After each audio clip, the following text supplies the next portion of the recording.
మన భారతీయ తత్వ శాస్త్రంలో దర్శనాలకు ఎంతో ప్రాముఖ్యత ఉంది. ఈ నేపథ్యంలో ఆత్మ పరమాత్మల సత్యాన్ని విశ్లేషించుకోవటానికి ఈ దర్శనాలు ఏ రకంగా మనకి ఉపయోగపడతాయి? షడ్ దర్శనములు అని మనం అంటాం. దర్శనం అంటే మనకు ఏదైతే దర్శింపజేస్తుందో దాన్ని దర్శనంగా మనం భావించవచ్చు. అలాంటి దర్శనాలు మనకు 6 ఉన్నాయమ్మా. మహర్షి కల్పితమైనటువంటిది, మహర్షులు మనకు ప్రసాదించినటువంటి దర్శనాల్ని షడ్ దర్శనాలు అంటాం. న్యాయ, వైశేషిక, యోగ, సాంఖ్య, మీమాంస, వేదాంతాల్ని షడ్ దర్శనాలుగా మనం భావిస్తాం. మరి షడ్ దర్శనాల యొక్క వివరణ ఎంత గొప్పది అంటే ఒక జన్మ సరిపోదేమో అనిపిస్తుంది అధ్యయనానికి. కేవలం ఒక దర్శనాన్ని సంపూర్ణంగా అధ్యయనం చేయటానికి ఒక జన్మ సరిపోదేమో అనిపిస్తుంది. అంత గొప్ప సాహిత్యం, మూల సూత్రాలు, వాటిపై భాష్యం, వాటిపై వార్తికం, వాటిపై ఉపవ్యాఖ్యలు, టీకాలు, అలాగే అనుసంబంధమైనటువంటి గ్రంథాలు అసలు కోకొల్లలుగా ఉంటాయమ్మా. ఆ దర్శన సాహిత్యం కనుక మనం ఒక్కసారి అధ్యయనం చేస్తూ ఆ దర్శన సాహిత్య ప్రపంచంలో కనుక మనం అడుగు పెట్టామంటే అసలు ఈ బాహ్య ప్రపంచం మనకు గుర్తుకే రాదు. అంత గొప్పది ఆ మహర్షులు అందించినటువంటి ఈ యొక్క సాహిత్యం, ఈ దర్శనం. అసలు దర్శనం ఎందుకు వచ్చింది అంటే తత్వం తెలుసుకోవాలి మనిషి.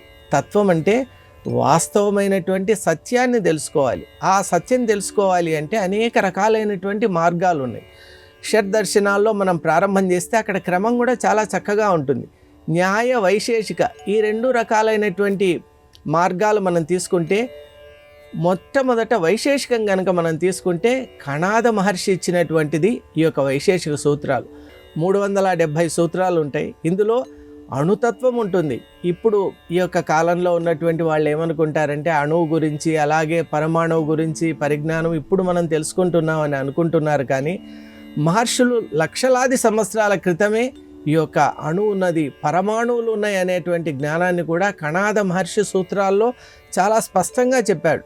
అక్కడ దుఃఖ నివృత్తి కావాలి అంటే మనం అణుతత్వము, అలాగే ఈ ప్రపంచం వెనక ఉన్నటువంటి అద్భుతమైన తత్వాన్ని, మన ఆత్మతత్వాన్ని తెలుసుకోవాలి అని చెప్పారు 370 సూత్రాలు.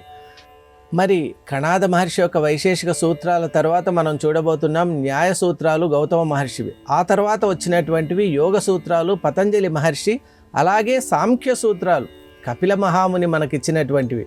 ఇవి కాకుండా జైమిని మహర్షి మనకిచ్చినటువంటిది అత్యద్భుతమైన శాస్త్రం, పూర్వమీమాంస శాస్త్రం, అతి విస్తారమైనటువంటిది. ఆ తర్వాత వచ్చినటువంటిదే ముక్తి మార్గానికి సోపానమైనటువంటి బ్రహ్మసూత్రాలకు మూలమైనటువంటి ఈ యొక్క వేదాంత శాస్త్రం. ఇలా షడ్దర్శనాలన్నీ కూడా మనిషి యొక్క ఆత్మతత్వాన్ని, మనిషి యొక్క నిజస్వరూపాన్ని, తత్వాన్ని, వైభవాన్ని తెలియజేస్తూ ముక్తి మార్గాన్ని ప్రసాదిస్తున్నాయమ్మ.